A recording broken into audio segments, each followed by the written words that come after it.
asalaamaaleykum dal leen ak jàmm méngaleeg jamono li nga xam ne mooy mbayub Sénégal moo soxal ëttu yéenekaay bu groupe Sud Communication du Sud Quotidien mu jaarale ko nag ci jox bi nga xam ne moom le président Macky Sall di jox tey ji la ñi nga xam ne ñooy yëngu ci wàll wi ay jumtukaay ngir ñu mën a bay na mu waree loolu yëpp nag di am tey ji ci gaawu gi ñeenti fan ci weeru février suñu naataangoo bi di ñu xamal ne luy tolloog juróom-benn fukki milliards yu teg ñett ci kopparu CFA la ñu nar a def ci yooyule jumtukaay ëttu yéenekaay bi fare ci avenue Bourguiba di xam le ne président Macky Sall daal juróom-ñaari at a ngi nii daal mbirub jumtukaay yooyu lay jëmale ci wàllu mbay lu ko soxal la ndax taxaw seetlu bi mooy bu ñu buggee matal li nga xam ne mooy mébét yi ngir daal fexe ba bay dundee ak it mën a moom suñu bopp jëmale ci wàllu ñam faaw béykat yi am jumtukaay yee war waaye nag ñi nga xam ne ñooy yëngu ci wàllu bi moom di artu bu baax a baax li ñuy bañ mooy jumtukaay jëmale ci wàllu mbay yi nga xam ne moom lañ leen di jëbbal tey jii ci gaawu gi ñeenti fan ci weeru février mu bañ a topp naka yu gowaana ak yi plan Réveil yi nga xam ne moom la maître Abdoulaye Wade jëmmaloon ci suñu réew dañuy des ak Sud Quotidien bi ci jox kàddu kii yore kàddu CNCR di Sidi Ba moom daal ci gis-gisam nee na ñi war a jot yooyu la jumtukaay jëmale ci wàllu mbay mooy ñi nga xam ne mosuñ ko jot ñu waxtaane ba tey wàllu koom-koom jóge ci wàllu mbay jàll ci leneen di wàllu infrastructure yi rawatina ndaje bi nga xam ne moo doon am ci Ndakaaru te premier ministre Amadou Ba ni muy tëj mbir mi daal def ci ay ndénkaane bu ñu sukkandikoo ci Soleil mu ne daal faw ñu dajale ay koppar si réew mi fexe it daal ba secteur privé bi it dugal ci loxoom bu baax a baax loolu daal moo gën a fës ci yi nga xam ne moom la Amadou Ba yëkkati démb fële ci Diamniadio niñ doon tëj ndaje bi nga xam ne ci wàllu infrastructure ci l'Afrique moo ko taxoon a jóg bu ñu jógee ci wàllu koom-koom ñu jàll ci wàllu njàng meeg njàngale mi ak waa Vox Populi bi ñu xamal ne ministre bi ñu dénk wàllu njàng bi nag dafa fas yéene indi ay coppite yu am solo jëmale ci wàllu wi moom Cheikh Oumar Anne xam le ne daal dana ubbi ay waxtaan yu yaatu ak ñëpp ñi nga xam ne ñoo yëngu ci wàllu wi li mu bëgg daal mooy programme yi nga xam ne moom la ndongo yi di jàng si biir réew mi méngoog lool ak suñu cosaan suñuy mbaax suñu wàllu taarix ak it suñu wàllu diine ci wàllu diine sax la ñuy jàll ak Le Soleil bi dellu si kàddu yi nga xam ne moom la xalif bu Medina Gounass yëkkati démb ci kanamu Macky Sall ginnaaw gi ñu doon daloo juma Thierno Mouhamadou Seydou Ba ca bopp muy xamle ne daal Macky Sall defal na lu bëri réewu Sénégal mu ñaanal ko ñaanalit réew mi ngir jàmm am fii ci loolu la ñuy des ak laas bi xam le ne daal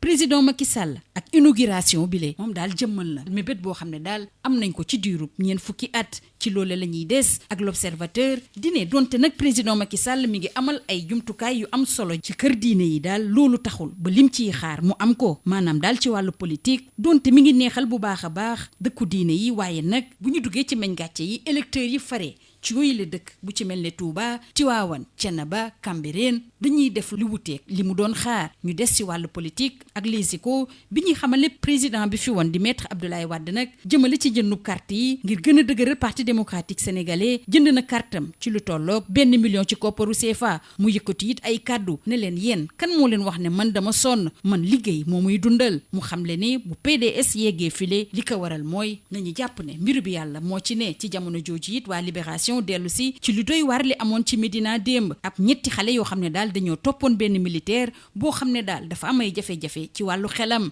section de recherche bi nga xam ne mooy topp mbir mi daal xam le ne dafa yóbbu gone yooyu le ci biir restaurant jëndal leen fa lu ñu lekk ba pare nag bàyyi leen foofule muy xamel l'enquêteur yi ne daal ci mbedd mi la leen fekk xam ne dañoo xiif moo tax daal mu yóbbu leen ci biir restaurant boobulee Libération di ñu xamal ne nag fi mu toll nii dañoo fas yéene yóbbu gendarme boobu nga xam ne xelam neexul ci bërëb yi nga xam ne daal danañ ko mën a fecc ñu jàll ci wàllu tàggat yaram benn ponk moo ci gën a fës jëm ci final ci diggante Algérie ak Sénégal bu juróom-ñaari waxtu jotee ba teg fanweeri simili tey jii ci ngoon gaynde yi nag nar a jàkkaarloog l'Algérie moo tax waa SAD ne daal ñoom nañu def naka seen mag yi jaloore bi ñu amaloon fële ci Cameroun ci atum 2022 ci gaynde yooyu la ñuy des ak beneen dénkaane boo xam ne nag ci Soleil la bawoo muy xam le ne daal gaynde yi li leen war fi mu toll ni daal muy wan na su ñi nga xam ne mooy Feneg yi bawoo ci Algérie nag indi coupe bi file ci Sénégal ni mel it la waa l'Observateur gisee record it mbir mi soxal ko lool di xam le ni gaynde yi daal fi mu toll nii dañoo war a def jéego dugg ci ab taarix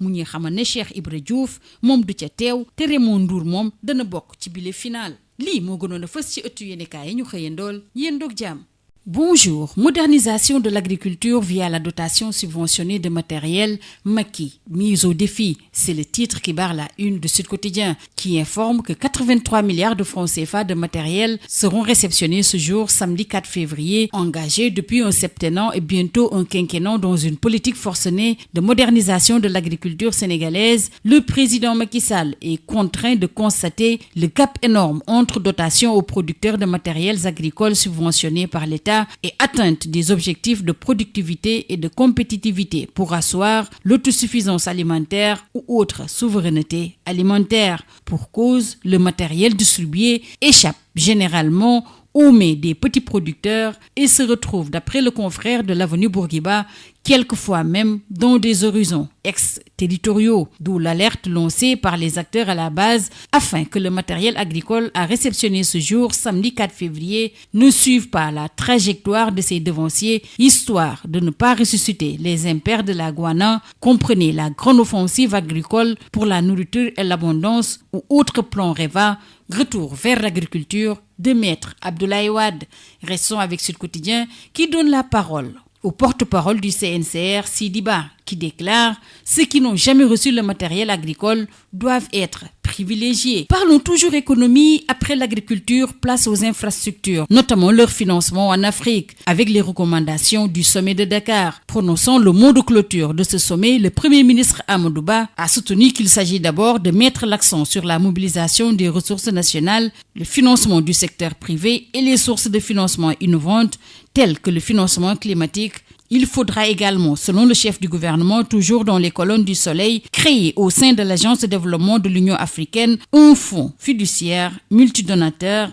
dédié à la préparation initiale des projets FIDA initiés par les États membres de l'Union africaine avec les contributions des partenaires au développement et du secteur privé. Parlons éducation à présent. 10 ans après le paquet, nous allons vers une réforme profonde du système éducatif, informe Vox Populi. En effet, le ministre de l'Éducation nationale, Cheikh Oumar Anne, décide d'organiser de larges consultations transparentes, publiques et inclusives avec les maillons de la nation. Toujours selon le confrère, le ministère de l'Éducation nationale s'engage à la révision et la construction d'un curriculum consensuel, souple, ouvert et adapté à nos réalités sociales, culturelles, historiques, linguistiques, économiques et religieuse. Justement, intéressons-nous à l'inauguration hier de la mosquée Thierno Mohamedou Seydou Ba de Bopp avec le khalife de Médina Gounass qui soutient que le chef de l'État a beaucoup fait pour le Sénégal. Cette inauguration a été vécue comme un grand événement hier à Bopp. Le guide religieux a formulé des prières pour le président Macky Sall et a prié pour la paix dans le pays,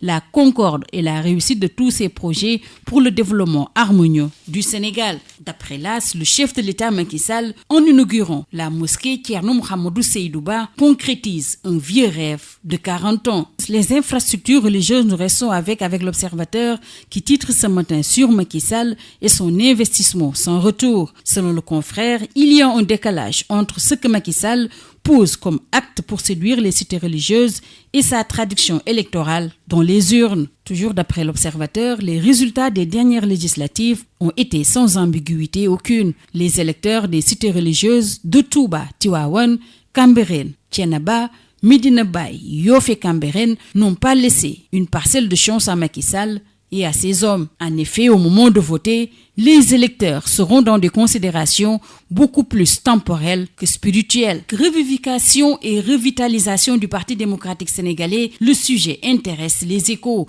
qui renseignent que Maître Wade achète sa carte à 1 million et rompt le silence. Et de confier à nos confrères « Qui vous a dit que je suis fatigué ? Moi, je me réalise dans le travail. » Si le Parti démocratique sénégalais est arrivé à ce niveau, c'est qu'il y a la main de Dieu sur ce parti. Au même moment, Libération, s'intéressant à l'affaire des 3 enfants de la Médina portés disparus puis retrouvés, ces enfants étaient partis avec un gendarme qui souffre de troubles du comportement. Identifié puis interpellé par la SR, suite à un signalement de parents, il a conduit les enquêteurs dans le restaurant où il a payé à manger aux enfants avant de les laisser sur place. Ces enfants étaient dans la rue et ils avaient faim. C'est ce qu'il a dit lors de son audition et Libération revient sur pourquoi il a été décidé décidé de le faire interner. Au même moment, la presse du jour informe que Imam Tal de la mosquée de Darou Rahman à Grand Yoff, repêché dans les eaux du bassin de la zone de captage, a été inhumé hier. Terminons par les sports. Tout d'abord avec Stades, le quotidien du sport, qui s'intéresse tout comme la presse du jour au CHAN 2023, notamment la finale entre l'Algérie et le Sénégal, prévue à 19h30, faite comme vos aînés de 2022. Pour Sud Quotidien, c'est une page d'histoire à écrire pour les lions locaux lors de la 7e édition de la finale du CHAN. Il faut bouffer du fennec et amener la coupe, conseille le Soleil. Pour l'Observateur, Algérie-Sénégal, enfin, le premier trophée. Au même moment, Record d'écrire que les lions locaux sont face à l'histoire et informe que Cheikh Ibra Diouf est forfait et que Raymond Ndour est apte. C'est tout. À vos journaux et très bonne lecture.